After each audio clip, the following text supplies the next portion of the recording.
नमस्कार दोस्तों, स्वागत है आप सभी का आपके अपने YouTube channel GK search engine पर। तो दोस्तों, आज के इस वीडियो में हम बात करेंगे राजस्थान नगर पालिका अधिनियम 2009 से संबंधित 10 महत्वपूर्ण क्वेश्चन की। तो पूरा वीडियो बहुत ध्यान से देखना। वीडियो के एंड में मैं आपसे क्वेश्चन पूछूंगा जिसका आंसर आपको कमेंट बॉक्स में देना है। कल के वीडियो में मैंने आपसे क्वेश्चन पूछा था जो था राजस्थान नगर पालिका कार्य संचालन नियम 2009 के अनुसार किसी नगर पालिका की बैठक में कार्य संचालन करने के लिए गण पूर्ति हेतु न्यूनतम कितने सदस्यों की उपस्थिति अनिवार्य है। तो इसमें 1/3 सदस्य है वो उपस्थित रहने चाहिए, यानी कि ए ऑप्शन इसका बिल्कुल सही था। जिन दोस्तों ने ए ऑप्शन कमेंट बॉक्स में सही जवाब दिया था उनको हार्दिक शुभकामनाएं। तो संपूर्ण सदस्य संख्या का कम से कम 1/3 सदस्य है वो इस गण पूर्ति बैठक के लिए इसमें आवश्यक होता है। तो चलिए स्टार्ट करते हैं आज के जो राजस्थान नगर पालिका अधिनियम के 10 महत्वपूर्ण क्वेश्चन। पहला क्वेश्चन है, राजस्थान राज्य के अंतर्गत यदि किसी ए नगर पालिका को बी नगर पालिका में सम्मिलित किया जाता है तो ए नगर पालिका के अध्यक्ष, उपाध्यक्ष और सदस्य बी नगर पालिका में क्या कहलाएंगे। तो ये बहुत ही महत्वपूर्ण क्वेश्चन है, आप सभी को पता है। इसमें ये सदस्य कहलाएंगे, यानी कि सी ऑप्शन इसका बिल्कुल सही है। जहाँ धारा 3 के अंतर्गत ये दिया गया है कि अगर ए नगर पालिकाओं को जो बी में सम्मिलित किया जाता है तो ए नगर पालिका के जो भी अध्यक्ष, उपाध्यक्ष और सदस्य होंगे वो बी नगर पालिका के अंतर्गत सदस्य कहलाएंगे। आइए जानते हैं इम्पोर्टेंट फैक्ट्स। तो राजस्थान नगर पालिका अधिनियम 2009 की धारा 3, ध्यान रखना धारा 3 के अनुसार यदि किसी नगरपालिका ए को नगरपालिका बी में सम्मिलित किया गया है तो इस अधिनियम के अंतर्गत जो अधीन नगरपालिका बी के अवधि समाप्त होने तक नगरपालिका ए के जो अध्यक्ष है, उपाध्यक्ष है और सदस्य है वो नगरपालिका बी में केवल सदस्य ही समझे जाएंगे। नेक्स्ट जो क्वेश्चन है, राजस्थान नगर पालिका अधिनियम 2009 की किस धारा में यह उल्लेख मिलता है कि कोई भी व्यक्ति किसी नगर पालिका में सदस्य का पद और पंचायती राज संस्था में सदस्यता का पद एक साथ धारण नहीं कर सकता। तो ये मिलता है धारा 42 के अंतर्गत, यानी कि सी ऑप्शन इसका बिल्कुल सही है। आइए जानते हैं इम्पोर्टेंट फैक्ट्स। तो राजस्थान नगर पालिका अधिनियम 2009 की धारा 42, जहाँ 42 में दिया गया है कि किसी व्यक्ति द्वारा किसी नगर पालिका में सदस्य का पद और संसद या राज्य विधानसभा या किसी पंचायती राज संस्था की सदस्यता एक साथ धारण करने पर निर्बंधन से संबंधित है। तो एक साथ धारण है वो नहीं कर सकता है। नेक्स्ट क्वेश्चन है, राजस्थान नगर पालिका अधिनियम 2009 के प्रावधानों के अनुसार नगर निगम की स्थापना की जाएगी। तो नगर निगम की स्थापना प्रत्येक बृहत्तर नगरीय क्षेत्र में की जाएगी, यानी कि सी ऑप्शन यहाँ पर बिल्कुल सही है। आइए जानते हैं इम्पोर्टेंट फैक्ट्स। तो राजस्थान नगर पालिका अधिनियम 2009 की धारा 5, ध्यान रखना धारा 5 के अंतर्गत दिया गया है कि प्रत्येक बृहत्तर नगरीय क्षेत्र में एक नगर निगम की स्थापना की जाएगी। तो नगर निगम के संबंध में धारा 5 के अंतर्गत दिया गया है और ऐसी प्रत्येक नगर निगम और उस नगर की जिसके प्रति निर्देश से नगर पालिका जानी जाती है, नगर निगम के नाम से एक निगमित निकाय होगी। तो जो बृहत्तर नगरीय क्षेत्र में नगर निगम की स्थापना होगी, धारा 5 के अंतर्गत ये दिया गया है। नेक्स्ट है, राजस्थान नगर पालिका अधिनियम 2009 के प्रावधानों के अनुसार नगर पालिका बोर्ड का शासन निम्नलिखित में से किसके माध्यम से निहित होगा। तो नगर पालिका बोर्ड का शासन है वो इसमें नगर पालिका बोर्ड के अध्यक्ष के माध्यम से ये निहित होगा, यानी कि ए ऑप्शन इसका बिल्कुल सही है। आइए जानते हैं इम्पोर्टेंट फैक्ट्स।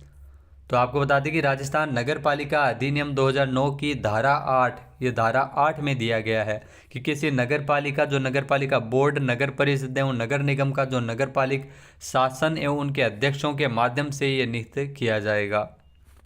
नेक्स्ट क्वेश्चन है, निम्नलिखित में से सूची 1 व 2 को सम्मिलित कीजिए। जी हाँ, इसमें धारा दी गई है और उनकी विषय वस्तु दी गई है, तो इसको मिलाना है। सबसे पहले अगर बात की जाए धारा 25 की दोस्तों, तो धारा 25 को हम मिलाएंगे मतदान के अधिकार से। यहाँ धारा 25 के अंतर्गत मतदान का अधिकार दिया गया है। धारा 16 में मुख्य निर्वाचन अधिकारी के बारे में बताया गया, यानी बी को 4 नंबर से मिलाएंगे। फिर है धारा 28, जहाँ नगर पालिका अधिनियम 2009 की धारा 28 के अंतर्गत निर्वाचन अपराध से संबंधित है, यानी सी को मिलाएंगे 1 नंबर से। फिर है धारा 39, तो धारा 39 सदस्य का हटाए जाने से संबंधित है, यानी डी को मिलाना है 3 नंबर। तो डी को 3 नंबर देख लो किस में से मिला रहा है, तो ये बी में मिला रहा है, यानी अपना बी ऑप्शन अपना बिल्कुल सही हो जाएगा। आइए जानते हैं इंपॉर्टेंट फैक्ट्स। तो राजस्थान नगर पालिका अधिनियम 2009 जिसकी धारा जिसमें मतदान का अधिकार है वो धारा 25 के अंतर्गत दिया गया है। मुख्य निर्वाचन अधिकारी ये धारा 16 के अंतर्गत है। इसके अलावा निर्वाचन अपराध के बारे में धारा 28 के अंतर्गत बताया गया और नगर पालिका सदस्य का जो सदस्य को हटाए जाने के संबंध में धारा 39 में वर्णन किया गया है। नेक्स्ट क्वेश्चन है, राजस्थान नगर पालिका अधिनियम 2009 के प्रावधानों के अनुसार नगर पालिका की एक साधारण बैठक कितने दिन में आयोजित की जानी चाहिए। तो नगर पालिका की एक साधारण बैठक है वो 60 दिन में एक बार आयोजित की जानी चाहिए, यानी कि डी ऑप्शन इसका बिल्कुल सही है। आइए जानते हैं इंपॉर्टेंट फैक्ट्स। तो राजस्थान नगर पालिका अधिनियम 2009 की धारा 51, जी हाँ धारा 51 में दिया गया है कि नगर पालिका की जो सामान्य साधारण बैठक है वो 60 दिनों के भीतर एक बार अवश्य होगी और एक कैलेंडर वर्ष में न्यूनतम कितनी बैठकें होंगी, तो न्यूनतम 6 बैठकें आयोजित की जाएगी। ये भी आपको ध्यान में रखना है क्योंकि न्यूनतम एक कैलेंडर वर्ष में 6 बैठक होगी और 60 दिनों के भीतर एक बार बैठक होना अनिवार्य है। धारा 51 के अंतर्गत ये दिया गया है। नेक्स्ट क्वेश्चन है, राजस्थान नगर पालिका अधिनियम 2009 के प्रावधानों के तहत नगर पालिका संपत्ति कहां कहां अर्जित कर सकेगी। तो राजस्थान नगर पालिका अधिनियम 2009 के प्रावधानों के तहत नगर पालिका जो संपत्ति है वो नगर पालिका क्षेत्र की सीमाओं के भीतर और बाहर दोनों जगह अर्जित कर सकेगी, यानी कि सी ऑप्शन इसका बिल्कुल सही है। आइए जानते हैं इंपॉर्टेंट फैक्ट्स। तो राजस्थान नगर पालिका अधिनियम की धारा 67 में यह दिया गया है 67 में कि किसी नगर पालिका को नगर पालिक क्षेत्र की सीमाओं के भीतर या बाहर स्थायी या अस्थायी जो चलायमान संपत्तियां हैं वह धारित कर सकती है, जैसे दान द्वारा या क्रय द्वारा, या अन्यथा जो संपत्तियां अर्जित करने की शक्ति है वो नगर पालिका की होगी। तो यह धारा 67 के अंतर्गत दिया गया है। नेक्स्ट क्वेश्चन है, राजस्थान नगर पालिका अधिनियम 2009 के प्रावधानों के अनुसार नगर पालिका की समितियों की बैठकों में अपनाई जाने वाली प्रक्रिया के संबंध में निम्नलिखित कथनों पर विचार कीजिए। 2 कथन दिए गए हैं, आइए देखते हैं। पहला है कि समिति की किसी बैठक में कोई कार्य तब तक नहीं किया जाएगा जब तक कि उसमें समिति के आधे सदस्य यानी 50% सदस्य इसमें उपस्थित न हो। तो ये बिल्कुल सही बात दी गई है। दूसरा है, नगर पालिका की प्रत्येक समिति गठित होने के 1 माह के भीतर साधारण बैठकों के संचालन से संबंधित नियम तय करने होंगे। तो ये गलत है क्योंकि 1 माह नहीं है, इसमें 2 माह होगा, यानी कि 2 नंबर अपना गलत हो जाएगा। केवल एक ही इसमें सही है, यानी कि ए ऑप्शन इसका बिल्कुल सही है। आइए जानते हैं इंपॉर्टेंट फैक्ट्स। तो राजस्थान नगर पालिका अधिनियम 2009 की धारा 58, जी हाँ 58 धारा 58 में नगर पालिका की समितियों की बैठकों में अपनाई जाने वाली प्रक्रिया का उल्लेख किया गया है कि नगर पालिका समिति की जो बैठक है उसमें किस प्रकार की प्रक्रिया अपनाई जाती है, जिसमें नगर पालिका किसी जो समिति की साधारण बैठकें 2 मास के भीतर यानी 2 माह के भीतर ऐसी प्रक्रिया के अनुसार संचालित की जाएगी जो विहित की जाए। इसके अलावा समिति की बैठक में कोई कार्य तब तक नहीं किया जाएगा जब तक कि उसमें समिति के आधे सदस्य यानी 50% सदस्य इसमें शामिल न हो। नेक्स्ट है, राजस्थान नगर पालिका अधिनियम 2009 के प्रावधानों के अनुसार मांग का नोटिस कब जारी किया जा सकेगा।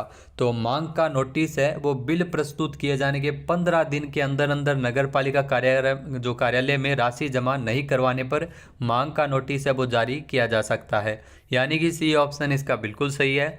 आइए जानते हैं इंपॉर्टेंट फैक्ट्स।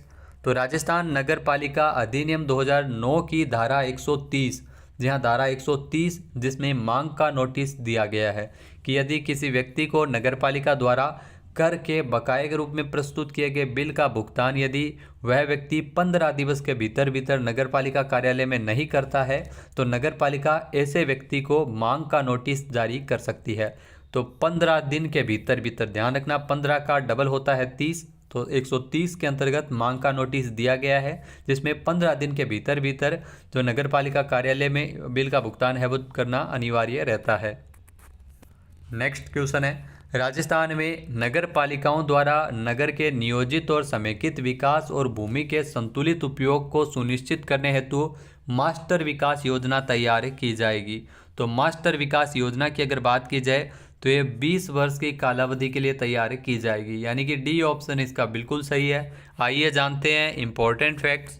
तो राजस्थान नगरपालिका अधिनियम 2009 की धारा 159, जी हाँ, धारा 159 के अंतर्गत नगरपालिका नगर के नियोजित और समेकित विकास और भूमि के संतुलित उपयोग को सुनिश्चित करने की दृष्टि में तो नगर का एक विस्तृत सर्वेक्षण करवाएगी और मास्टर विकास योजना अन्य सांविधिक योजनाएं तैयार करेगी। और नगरपालिका इस प्रयोजन के लिए महानगर योजना समिति यथास्थित जिला योजना समिति के साथ साथ राज्य के मुख्य नगर नियोजक से भी समन्वय स्थापित करेगी।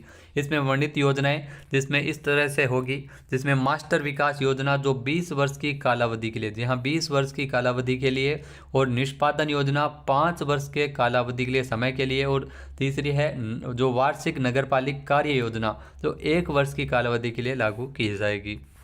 तो दोस्तों ये थे राजस्थान नगरपालिका अधिनियम से संबंधित महत्वपूर्ण क्वेश्चन। आइए देखते हैं आज के लिए आपका क्वेश्चन है जो राजस्थान नगरपालिका समान क्रय और अनुबंध नियम 1974 के अनुसार निविदा प्राप्त करने की प्रक्रियाओं में सीमित निविदा का कार्य का जो तात्पर्य है वो किससे है।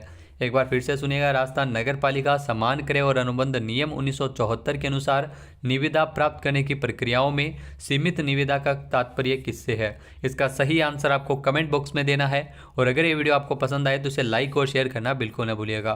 पीडीएफ फाइल आप वीडियो के डिस्क्रिप्शन बॉक्स से डाउनलोड कर सकते हैं, जहाँ पर आपको टेलीग्राम चैनल का लिंक दिया हुआ मिलेगा। दोस्तों वीडियो को शेयर बिल्कुल कीजिएगा, आप शेयर नहीं करते हैं इस कारण से। और लाइक अगर आपको अच्छा लगा तो ज़रूर करना। वीडियो देखने के लिए धन्यवाद। जय हिंद, जय भारत, जय राजस्थान।